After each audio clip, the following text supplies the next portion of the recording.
see everyone, I will explain again, okay, about this angle, what is shear angle and what is twisting angle. See, I will change the page. In this diagram, I gave the basic idea of torsion, and here I am going a little bit inside. Now I am taking new page. On this page, imagine you have a rod like this. Imagine it is solid rod. So here you have a point like this, and imagine this side is fixed side in the wall, but this side is free side. Now imagine we are applying twisting. Exactly here you are holding and applying twisting. So just imagine twisting is applied, and I am now removing the twisting sign to make my diagram neat and clean. So this point will shift here, but because this plate is fixed in the wall, so that point will not shift. It means what?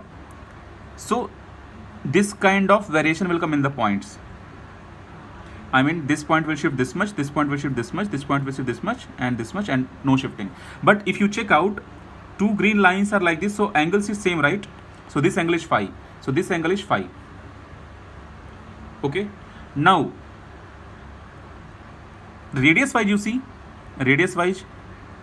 So radius wise, this point is shifting here, this point is shifting here, and center is not shifting.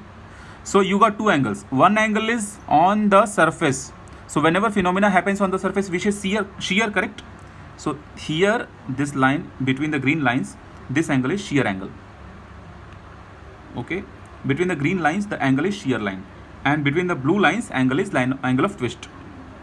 Like this angle is angle of twist. This angle is angle of twist. That symbol is theta. This is theta. So you got phi and you got theta.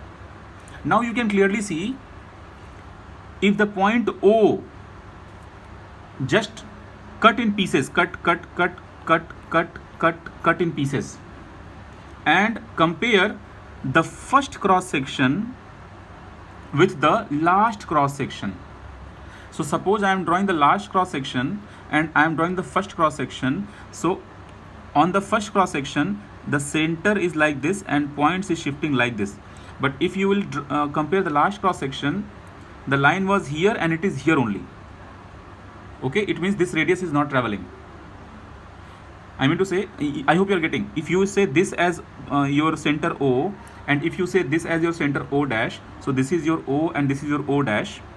So O dash, this radius is R, and this radius is R. So here radius is shifting, but here radius is not shifting. In O dash, radius is not shifting.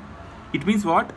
If I draw one more cross section in between and consider there also you have a center, okay, so this line will be here, but it will shift little bit.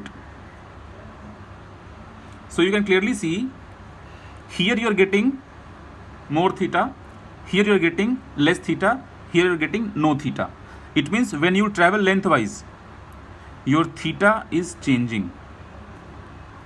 So theta changes lengthwise. You just mention that heading here. Draw these three diagrams and you write theta changes lengthwise. Okay, first you draw this.